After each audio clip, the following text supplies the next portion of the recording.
Hoje nós viemos entrevistar uma pessoa aqui na Casa do Povo. É a maior casa legislativa da América Latina, que é a Câmara Municipal de São Paulo. Uma pessoa que tem 2 décadas de gestão na vereança. Já foi secretário, especialista em mobilidade urbana, no Verde. Estou falando do Ricardo Teixeira, né? Que hoje preside a Câmara Municipal de São Paulo. Tudo bom, presidente?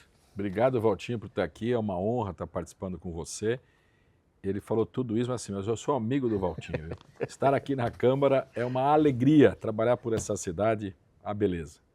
E eu posso falar que você é amigo mesmo, porque todas as vezes que a gente pediu para ter entrevista ou para ter uma demanda que aparecia na TV, você recebia, tanto na secretaria como aqui na casa, né? E agora, né, nessa entrevista exclusiva aqui na casa, na sala da presidência. Aqui é a sala da presidência. Já lembrando que aqui também é aberto ao público. Sim. Essa sala é maravilhosa. Convido você que está nos assistindo para vir aqui no final de semana conhecer não só a sala da presidência, mas todo o prédio da Câmara Municipal de São Paulo. E quando a gente fala que o Valtinho é amigo, a gente já se conhece, sei lá, as 2 décadas, 3 décadas, mas é assim, ele no campo dele, eu no meu campo, mas a gente está sempre trocando figurinha. E é importante para que você, morador dessa cidade, que acompanha o Legislativo, tenha informação do Valtinho, dos vereadores, seja quem for, ele tem que estar sempre conversando. Ricardo, posso tirar um pouco essa coisa? Tá? Você é o presidente, mas é aquele presidente amigo. Eu vi esse projeto, a Câmara Aberta, tá? Mas antes de falar isso... Antes de falar da Câmara Aberta, ele tem que tem um seguir as roteiro, perguntas, ele tem um roteiro. roteiro. Eu já quebrei as pernas dele logo de começo. Não, mas que é bom. Deixa eu te perguntar, é uma curiosidade, na verdade, né? Eu falei para a Vivi aqui, para a Ana, para o Enem Corrêa, que está aqui com a gente, o André, que hoje veio fazer a matéria, aniversário dele, viu? Oh, parabéns, André. 61, né? Você falou? Parabéns. Deixa eu te falar, curiosidade minha.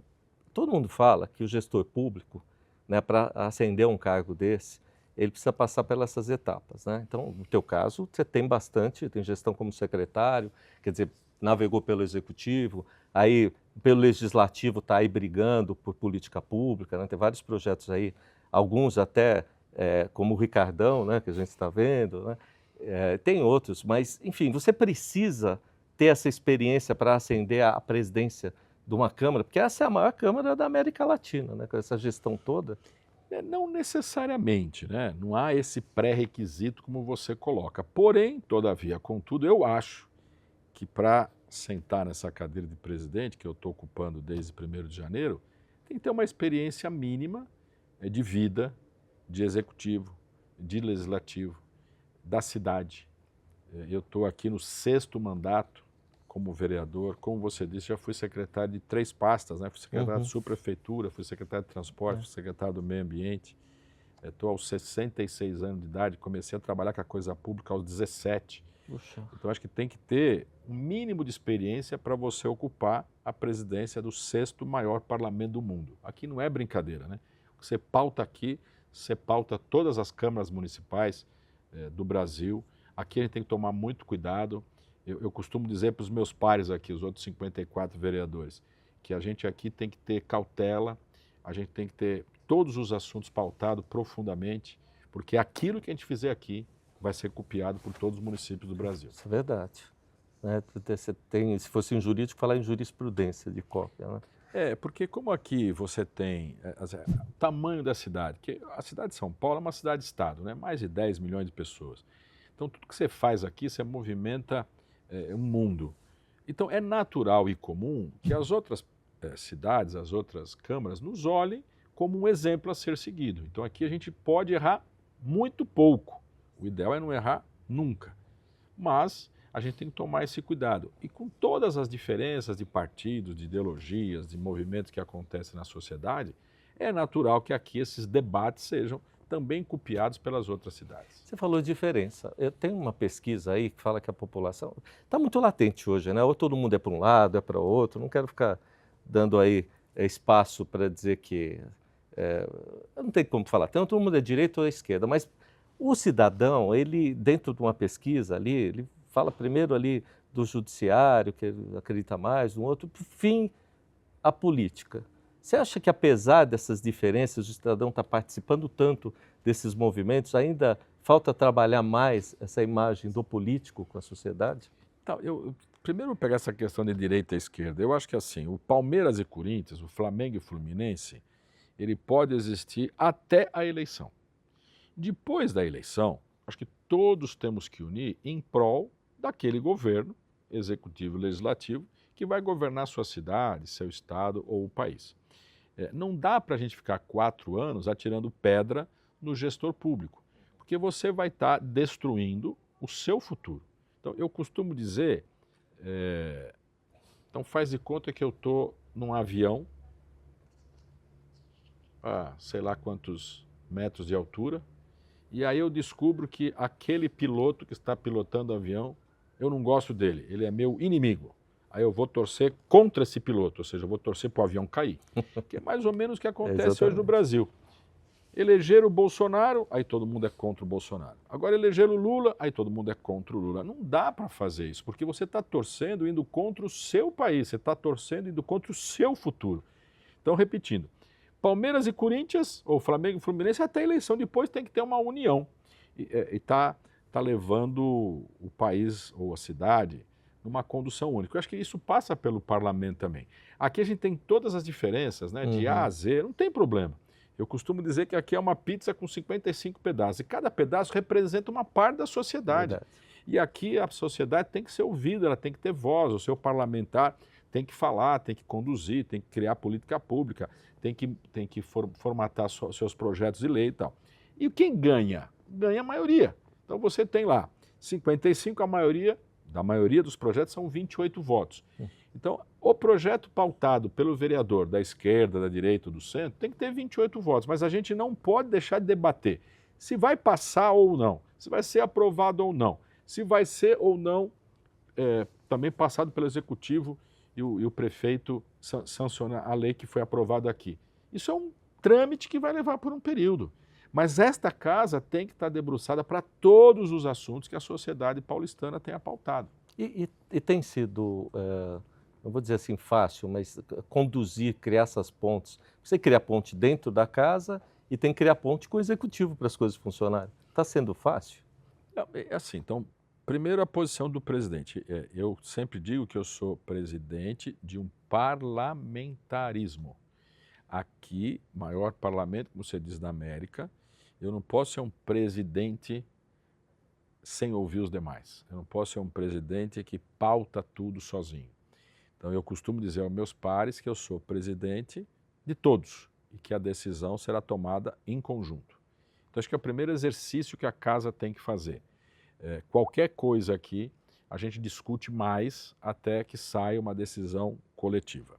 E aí criar ponte com o executivo para que aquilo aprovado aqui seja sancionado lá.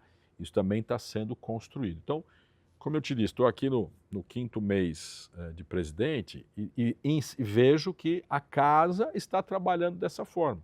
Que o presidente conduz, né, a forma de trabalhar da casa. E eu estou tentando fazer dessa forma e com um diálogo muito bom com o prefeito. Falando em conduzir, eu estava até comentando, não sei se está aparecendo mais por causa das redes sociais, enfim, mas em pouco tempo a gente percebe o tanto de ato para a população que as pessoas estão fazendo. O Ricardo aí está correndo, você vê que todo final de semana ele está num lugar, teve aqui problema na Marginal Pinheiros, aí está lá, está correndo, e você teve um projeto que eu achei interessante, que é o Câmara na Rua. E eu assisti duas sessões e eu achei bem interessante. Uma advogada lá, acho que de Santo Amaro, fazendo uma requisição, que ela não tinha chance de fazer em outro lugar e terminou fazendo ali, né? E o outro de uma menina também, aliás, as mulheres tiveram bastante voto na tribuna, né?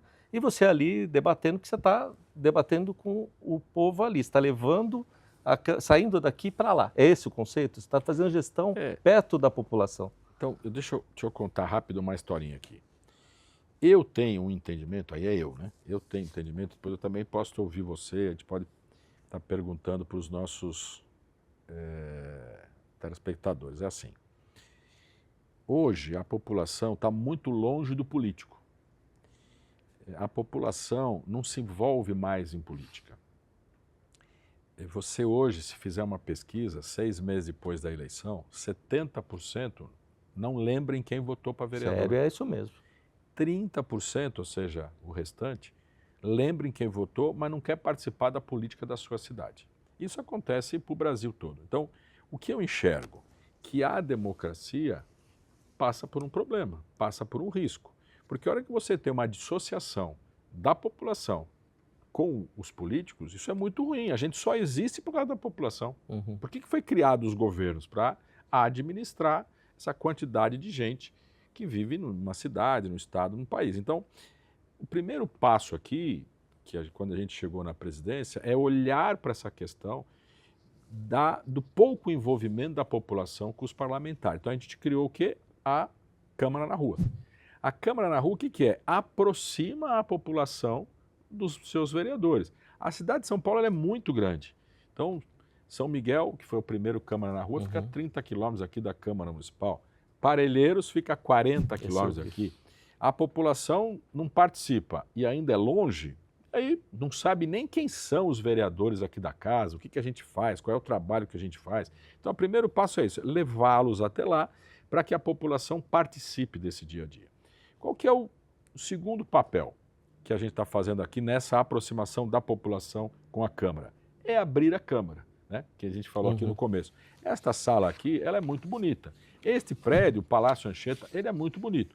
Além das obras de arte que tem aqui, aqui acontece tudo o que acontece no parlamento da cidade. E a população não sabe nem onde que é. Então a gente também está convidando para que a população venha aqui, conheça o plenário, o plenarinho, a sala das comissões, que conheça a casa numa visita guiada, com alguém que vai explicando tudo o que acontece aqui, que venha na presidência, que conheça o prédio, que participe do parlamento.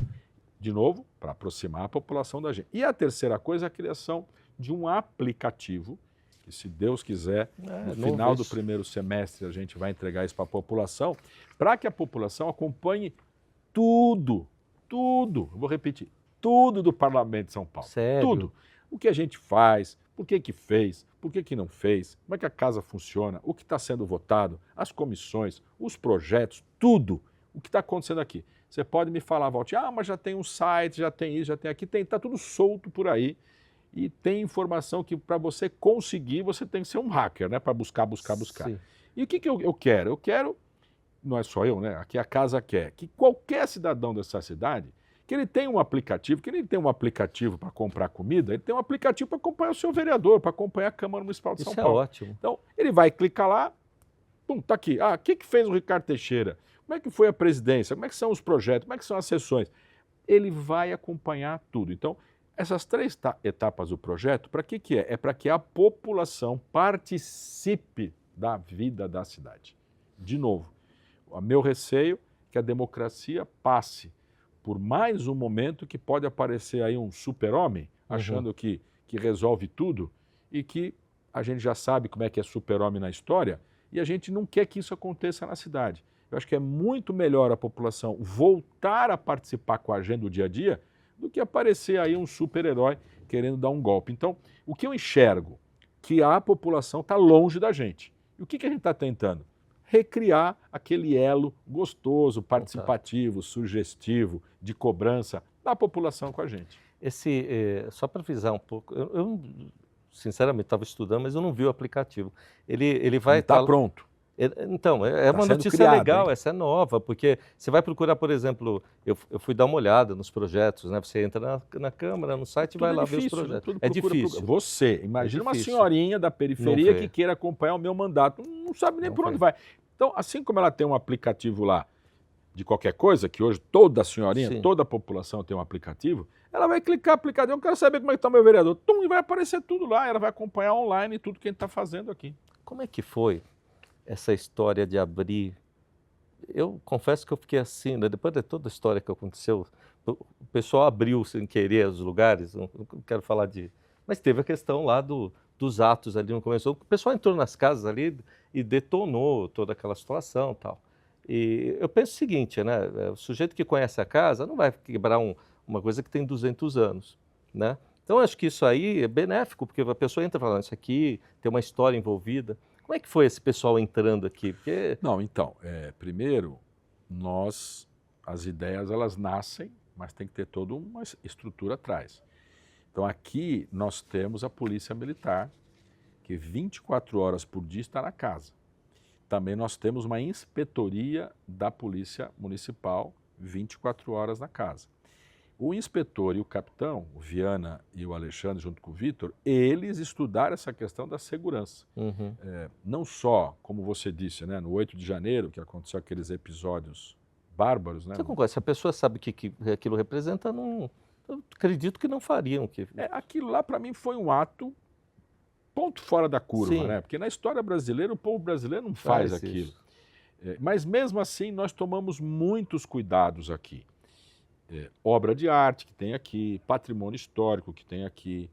Você tem bancos aqui dentro, então você pode estar pensando, pô, vai vir lá um assaltante de banco querer roubar um banco aqui. Então, essa inteligência da Polícia Militar junto com a GCM é que montaram como tem que ser aqui as visitas. Quais são os cuidados que tem que tomar para que a gente evite um desastre como esse. Mas aí tem, já primeira vez, né, primeiro dia, uma mocinha entra aqui na sala e ela fala, a primeira coisa que ela fala, nossa, mas que coisa bonita, que sala bonita. Então, é isso que a gente precisa, né? Que a população conheça onde que a gente trabalha, como é que foi feito o trabalho, aonde que a gente fica fisicamente na maior parte do tempo. Ou seja, precisamos desse calor da população junto com a gente. Eu achei legal porque eu só vi isso nos Estados Unidos, né? A visita à Casa Branca. Não, mas o parlamento brasileiro, ele é aberto. Se você for em Brasília, o parlamento é aberto. Mas não do jeito que você fez, né? Aqui nós abrimos você tudo. Você abriu. Não, eu quero levar fulano de tal para ver. Aí marca uma hora com o cerimonial. Assim, aqui a casa é aberta, sábado, domingo, você não precisa marcar nada. Alguns lugares, como este aqui que nós estamos, para esses cuidados que você falou de segurança pública, aí sim ela é guiada, tem que estar marcado o horário, quantidade X de pessoas, para que a segurança tenha controle do que está acontecendo. Bom, já que você deu a deixa, eu vou voltar a falar dos projetos, mas uma coisa que está um pouco fora da situação do município, embora esteja dentro do município, né, é a questão da segurança pública. A gente tem a GCM que está sendo aí discutido competências, tal, não podia nem carregar arma, agora pode, e a questão do Estado que tem a PM. Falando em política pública, você acha que agora a gente está mais preparado para trabalhar este tema, segurança pública, com a Câmara Municipal? Sim, eu costumo dizer que tudo que é bom passa pela Câmara Municipal de São Paulo. E aí hoje nós temos um programa na cidade que é um sucesso, que o Brasil inteiro está vindo conhecer, que são as câmeras inteligentes, que é o Smart Sampa. É um programa que já prendeu milhares de pessoas sem dar um tiro. Então vou repetir o que é. São câmeras de televisão esparramadas na cidade inteira. O programa não acabou, a implantação ainda está acontecendo. Que ela identifica quem é aquela pessoa e se aquela pessoa tem algum problema com a justiça. E esta pessoa que tem algum problema com a justiça, identificada pela câmera, vai lá, um agente da Polícia Municipal, e prende essa pessoa. Então, hoje, nós temos um programa de segurança na cidade de São Paulo, que é da Prefeitura Municipal de São Paulo e que foi aprovado pela Câmara Municipal. E que tem um recurso para isso, por isso que eu falo que passa por aqui. O Executivo pode fazer o programa que quiser, mas tem que ser aprovado aqui o recurso para esse programa. E na questão do Smart Sampa, das câmaras inteligentes, foi passado por aqui. E foi aprovado, e lógico que todo o tema de segurança pública vai ser aprovado aqui, porque é um dos programas mais sensíveis que a população tem hoje, é a segurança pública. Então você tem aí imagens, diversas imagens, de uma pessoa caminhando na rua e vem lá alguém e assalta e mata, e às vezes sem roubar nada. Então essa questão da violência não é Brasil, não é São Paulo, é no mundo inteiro.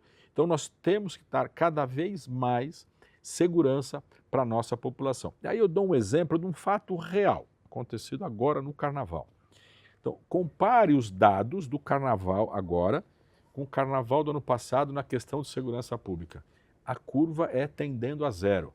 Por quê? Porque todos os foliões sabiam que estavam sendo filmados. Uhum. E aí tem uma história, que é contada pelo secretário de Segurança Urbana, o Orlando Morano. Então, ele fala assim, que ele estava lá, um dos últimos bloquinhos lá no Ibirapuera, e chega um jovem e quer devolver um celular.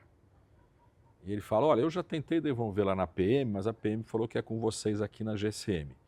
E aí o policial pergunta, mas por que você quer devolver? Não, eu fiquei com uma menina, eu não sei quem é a menina, e ela me deixou o celular. Esqueceu o celular. E ela foi embora, e eu não consigo encontrá-la. E eu não conheço essa menina. Aí eu não sei se o celular é dela ou se o celular é roubado. Eu quero devolver o celular. Olha que ponto chega. Pois é. Olha que ponto chega. O cuidado que uma pessoa tem de devolver uma coisa que não é dele e que pode ser um produto de um roubo, de um furto. Então, isso vai mudar. Então, assim como o bandido sabe que está sendo filmado e que, portanto, ele pode ser identificado, com certeza muda essa forma do banditismo aqui na cidade. Então você pergunta essa questão de segurança pública. Eu acho que nós, vereadores, temos que estar debruçados nos principais problemas da cidade. E segurança pública é um dos maiores problemas. Então a gente tem que estar debruçado. Então, o que nós já sugerimos para o prefeito? Que expanda essas câmeras para outras situações. Ponha nas viaturas da GCM. Põe Muito nas discutido, motos, né? Porque põe para todo lugar essas câmeras. Quanto mais o bandido se sentir desprotegido de informação, ele vai pensar no que ele vai fazer. Ou seja, vai dar mais garantias para nós, cidadão comum.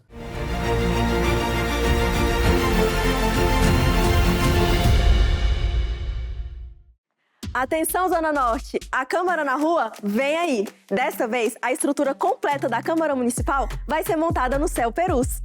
Vem tirar suas dúvidas, falar diretamente com os vereadores e dar as suas sugestões para melhorar a cidade e o seu bairro. A Câmara na Rua acontece no dia 31 de maio, no Céu Perus. Bora participar? Câmara Municipal de São Paulo, sempre em movimento por você!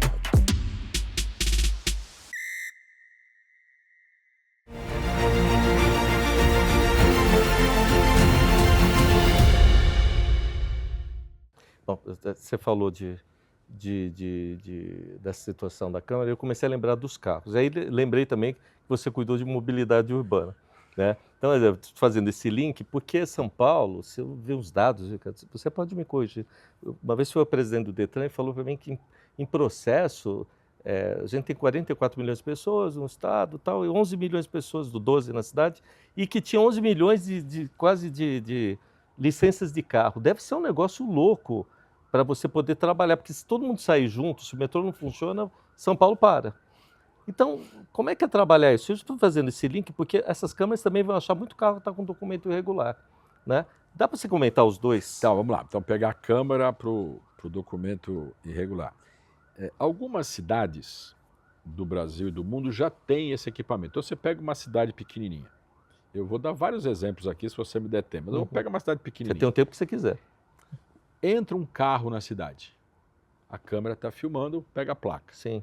Aquela placa vai para um sistema. O sistema fala, esse carro é roubado. É uma cidade pequena. Rapidamente, você consegue prender esse carro, sei lá, se tiver um ladrão, alguma coisa assim. Aí eu te conto um fato real que aconteceu aqui em Osasco há 1 ou 2 anos atrás. Exatamente, é Osasco, cidade média, né? Cidade de média para grande. Entra um carro, a câmera identifica, milhares de carros passando por ali, a câmera identifica e fala, este carro é roubado. Passa para a central. E ele está numa grande avenida.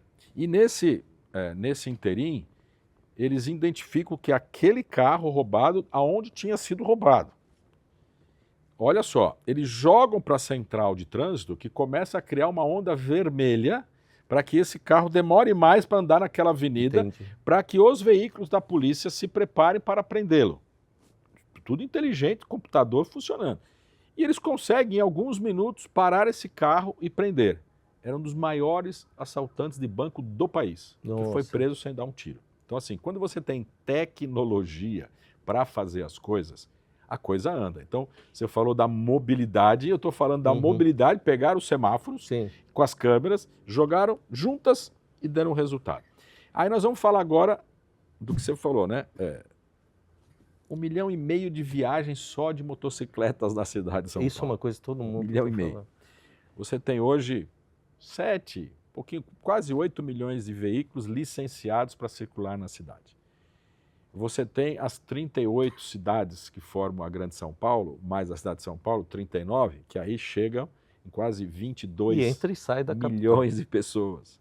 A quantidade de carro que anda e entra e sai na cidade. Você não tem divisa, você chega aqui no ABC, você está ali no Ipiranga, você está em São Mateus, você está nas divisas leste da cidade, você está próximo do ABC. Se você está na oeste, você está perto lá de Carapicuíba, de Osasco, enfim. Você tem um mar de gente aqui.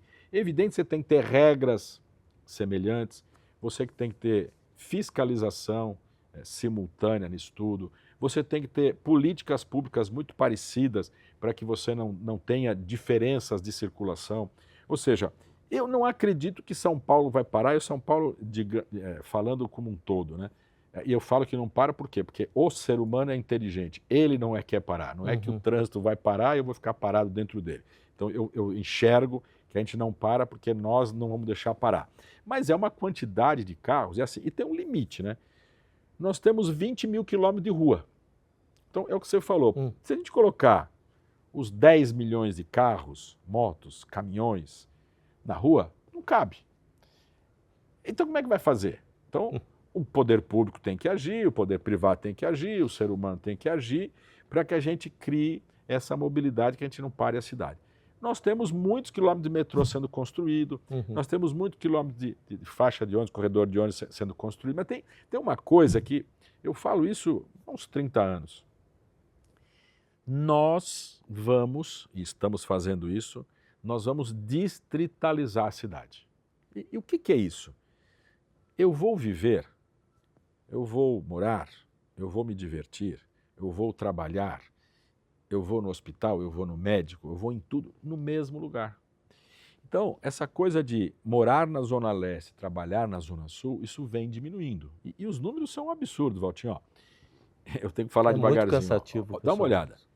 Um Uruguai inteiro, ou seja, toda a população do Uruguai, todo dia de manhã sai da Zona Leste e vai trabalhar em algum outro lugar da cidade. Nossa. Está errado. Como é que o poder público tem que agir?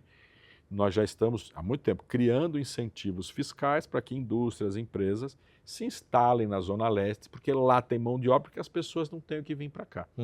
Com a facilidade do trabalho à distância, com a facilidade do trabalho em outras ferramentas, através da internet, as viagens começam a ser diminuídas. Mas aí o que a população quer?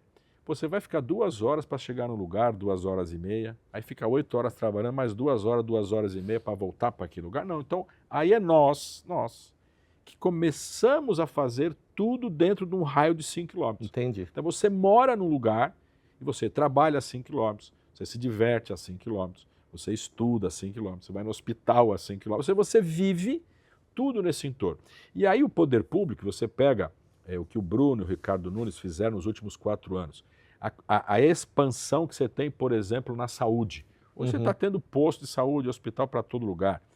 Você vê a própria iniciativa privada colocando postos de trabalho em todo canto. Então, nós, de novo, é o indivíduo e o coletivo, nós temos que ter políticas que a cidade tão linda, tão maravilhosa, mas desse tamanho, que a gente saiba curtir a nossa cidade. E que também a gente aprenda que não é só de carro que a gente circula pela cidade. Então, o que você tem da pandemia para cá? Então, é só pegar os números. Metrô transporta menos gente, ônibus transporta menos gente, e o transporte individual, ele aumenta. E é a primeira vez na história, na pesquisa origem e destino do metrô, que você tem o número de viagens individual maior do que o coletivo. E aí é simples, porque as pessoas estão fazendo isso. Ó. Ela vai de carro, de moto, de bicicleta ou a pé, em raios pequenos perto da casa dele. E, portanto, as viagens do transporte coletivo, eles diminuíram. E tem os aplicativos que fazem muitas viagens pela cidade, são aquelas viagens curtas também. Então, o que você está tendo hoje? Uma mudança na mobilidade. O poder público ajuda? Sim, mas somos nós que estamos fazendo isso. Então, eu que vou morar perto do trabalho, eu que vou morar perto da escola. E aí também, outra coisa que passa por aqui, quando a gente mexe no zoneamento e no plano diretor da cidade. Sim. Então você aglomera os grandes empreendimentos de habitação, aonde? Perto dos grandes corredores. Porque aí esta população que precisa fazer esses grandes deslocamentos tem o transporte de massa. Aquelas pessoas que vão viver dentro do bairro pode viver dentro do bairro em pequenas casas. Então você tem toda uma política sendo trabalhada há anos na cidade. Quando você vê a política e essa discussão na imprensa, fala, esses vereadores estão malucos. Não, a gente está trabalhando em cima de dados. Evidentemente, Valtinho, que nós temos um limite, né, de capacidade de viagens, de moradia. Nós temos esse limite. Nós já chegamos a isso. É uma gangorra, né? Eu moro na Moca há quase 40 anos. Tatuapé era chácara. Tatuapé era chácara. Então, se você fosse um pouquinho para lá, Itaquera hoje tem esse grande empreendimento do Corinthians, era chácara. Se você fosse um pouquinho mais para lá, São Miguel, Itaim, eram chácaras. Hoje não é mais. Em 40 anos mudou tudo. E essa população aprendeu a conviver nos seus pedaços. Só para terminar, que eu estou ficando muito longo, já vou te devolver assim, ó. Você sabe que eu milito muito na Zona Leste, meu voto vem muito da periferia. Quando você está lá em São Miguel Paulista, a população fala assim, olha, amanhã eu vou lá na cidade. Ele mora em São Miguel, ele vive em São Miguel. Um dia, que é amanhã, ele vem aqui no centro da cidade. Parece que é outra coisa. Lá eu vou na cidade. Então, e começa a ficar distante daquilo que é problema para ele. Pô, eu não vou ficar dentro de um trem, dentro de um metrô, dentro de um ônibus. Não, eu vivo aqui em São Miguel. Então, essa relação, a cidade hoje, já colocou no seu dia a dia. E por isso que eu falo, São Paulo nunca vai parar. Eu ia falar de mobilidade de novo. Desculpe se eu fui longo aqui. Não, porque eu tenho tanta mobilidade pergunta. Da horas, né? Da horas essa de debate aqui. De ser regionalização, acho que é ótimo isso. Mas tem uma iniciativa esses dias que eu vi, um assunto muito discutido, que é a questão do motoboy, né? É discriminado de um lado para o outro. Eu vi que até agora tem um centro de atendimento a eles, que até dava dó, o pessoal corre para lá e para cá. Vi que você recebeu o pessoal que é representante, nem sabia que tinha um presidente da área. Como é que está sendo trabalhado? Porque isso teve uma época que virou um pouco de tabu, tanto na saúde, com relação a falar com eles. É assim, ó, primeiro vamos lá, mototáxi, né, que é o grande debate do semestre aqui. Eu não sou contra o mototáxi, eu não sou contra o empreendedorismo. Cada vez mais, o cidadão desse planeta, ele quer ser dono do seu nariz e ele faz aquilo que ele quer. Por isso que hoje, quando você fala em CLT, quando você fala em carteira de trabalho, quando você fala em 13º, férias, essa coisa toda, para essa molecada que está ascendendo o seu primeiro emprego, é outra relação. Uhum. Eles pensam diferente da gente ter o cabelinho branco. Então eu não posso ser contra o mototáxi. Porém, todavia, contudo, nós temos hoje na cidade de São Paulo 1,3 motociclistas mortos por dia, instantaneamente, no asfalto. Todo dia. É um número absurdo, é uma guerra urbana. Se você colocar um passageiro nessa moto, então você vai colocar mais um nessa moto, com certeza esse 1,3 aumentará. Eu não falo que vai para 2,6, não falo que vai dobrar, mas ele vai aumentar. Se hoje já é um problema de saúde pública, se hoje você já tem os hospitais de fraturas aí abarrotados de meninos que são motoboys, não são motociclistas, são motoboys. É uma epidemia. Se você aumentar isso, aí a pergunta é, a sociedade está preparada? Quem vai pagar essa conta? Os aplicativos não vão, porque os aplicativos ele viram uma chavinha, está valendo a partir de hoje, não vou falar um palavrão aqui, mas que se dane vocês. Vocês paguem a conta do serviço público da saúde, vocês pagam a conta do INSS, que vai pagar os aposentados, porque vão ficar sequelados para o resto da vida, e por aí vai. A pergunta é, a sociedade está preparada? E esses meninos estão pegando esse primeiro emprego, eles sabem dessa periculosidade? Então, nós estamos criando um grande debate aqui na casa, nesse primeiro semestre, para ter regramento essa questão do motociclismo. Mas o motoboy, no planeta, ele está sendo, é a profissão do momento para esses meninos. Então nós temos que dar condições. Então aí você fala dos pontos de apoio. Esses meninos começam a chover, eles não têm um lugar para parar. Não. Ele quer ir no banheiro, não tem um lugar de ir. Ele quer esquentar uma marmita, não tem um... Então, pedido nosso, sensibilidade do prefeito, tem lei já tramitando aqui. Nós queremos criar pontos de apoio para que esses meninos tenham uma horazinha para descansar, uma horazinha para comer alguma coisa, para trocar de roupa se molhou. Ou seja, eles têm que ter um momento do poder público olhando com o olhar de população que precisa de um apoio e eles precisam ser ouvidos por nós. o debate aqui na Câmara e também lá o prefeito. E uma outra coisa, eu digo, 1,5 milhão de pessoas usam motocicleta, tem um único aplicativo tem 350 mil colaboradores. Nossa. Esses meninos andam pela cidade inteira. E aonde que eles param essa moto? Não está preparado o viário para suportar essas motos. Então, o que a gente vem fazendo também, junto com o Executivo, nós estamos sinalizando aonde eles param com as motocicletas dele, lugares para eles pararem, para eles poderem fazer, porque é uma rápida entrega. Você quer uma rápida entrega, eu quero uma rápida entrega. Então, eles têm que ter local para parar, para eles não serem multados, local seguro, perto de onde eles vão. Verdade. Então, estamos também criando essa questão. Criamos a faixa azul, que é uma questão para salvar vidas, para dar mobilidade, facilidade de chegada. Por que eu estou falando tudo isso? Porque antes da pandemia, nós não tínhamos esse problema. Da pandemia para cá, falando de 4, 5 anos, nós tivemos uma mobilidade de transportes que nasce exponencial, que é uma quantidade imensa de gente que está usando motocicleta. Então, precisa olhar para essa garotada. E também fazemos aqui o quê? Sugestão dos sindicatos, das associações, recebemos eles aqui, eles estão participando da Comissão de Transporte, dos projetos que estão sendo discutidos aqui. Por quê? Porque são eles que usam a motocicleta, são eles que usam o sistema viário. Portanto, a gente quer ouvi-los para que a gente faça aqui a melhor lei possível. E uma lei que será discutida entre os 55 vereadores. Eu acho que uma cabeça erra mais do que 55 juntas, que nós vamos errar menos. Pode ser que a gente faça uma legislação para o momento, e que daqui a alguns anos ela tem que ser melhorada. Ok, o parlamento é para isso, a gente vai acertando. Mas, repito, são seres humanos, estão no primeiro emprego, ganham muito pouco, estão sendo explorados pelos aplicativos e o poder público tem que olhar, tem que dar uma atenção especial para eles. Indo nessa linha de transporte e segurança, eu lembro que o Jânio, quem é velhinho assim que nem eu, vai lembrar que o Jânio colocava aqueles carros todos amassados, você lembra disso, Ricardo? E você criou um negócio que até um colega do Benê que está aqui, da Viviane que está ali, que fez a reportagem.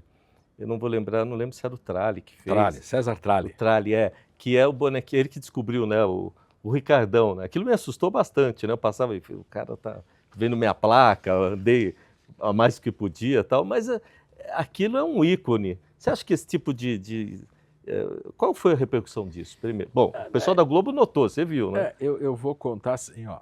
Hoje, nós temos 20 mil câmeras de televisão que pegam tudo que a gente faz. É um BBB na rua. Então, eu diria que o Ricardão, quando a gente criou, era um boneco. Que ficava num cantinho. Eu lembro bonezinho ali, de marronzinho e tal. Veja como mudou, né? Nós estamos falando aí de 30 anos atrás. Rapidinho, a gente estava com um índice de mortes muito grande nas marginais, não tinha radar, e a quantidade de mortes era versus a quantidade de caminhão que desrespeitava as regras de trânsito nas marginais. As marginais circulavam 1 milhão de veículos, sendo que 30% era caminhões. E como não tinha nenhum tipo de fiscalização, você tinha morte todo dia, uma morte por dia na marginal. Então era uma coisa assim, uma guerra, uma barbaridade.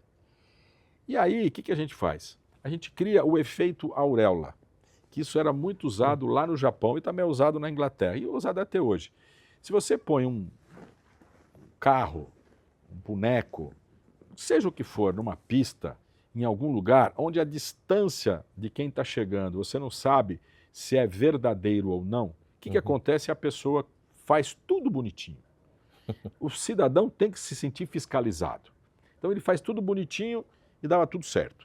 Nós copiamos essa ideia, pusemos na marginal, foi um sucesso. E aí o César Tralli passa, vê o boneco, filma, põe na Globo.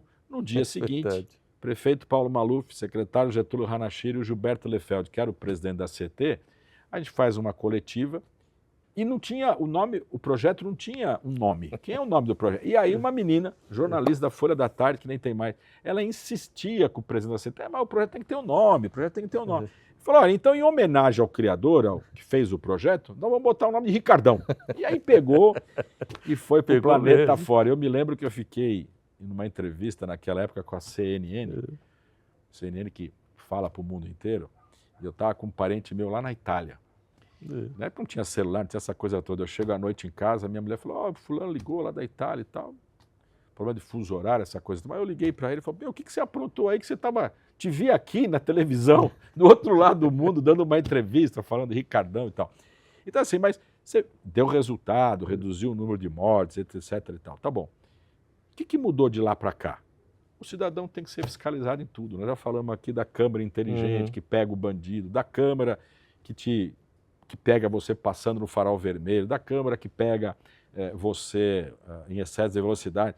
Nós vivemos um aglomerado de mais de 10 milhões de pessoas. Então você tem que ter regra e tem que ter fiscalização para as coisas acontecerem. Para mim é tudo normal. O que tem que fazer? Nós temos que evoluir na tecnologia. A gente não pode ficar parado no tempo.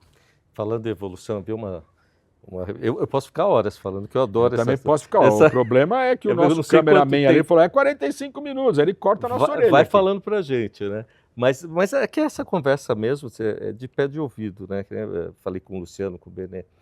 Eu vi um negócio bem interessante, com a procuradoria para mulheres, né? Eu já sei que é um projeto antigo, mas é uma inovação no aspecto que a gente discute aí, mais mulher na política, mais mulher em lugar público, né? E quando você fala em procuradoria, eu queria entender melhor, porque é diferente da do município, né? A procuradoria do município trata de assuntos jurídicos com relação ao cidadão. Aqui na casa, como é que nasceu isso? Você assinou esses dias.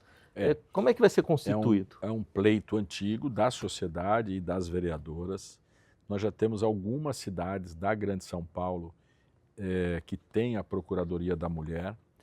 Então já era um ato da mesa diretora, acho que na época, não sei se era o presidente Milton Leite ou se era o presidente Tuma.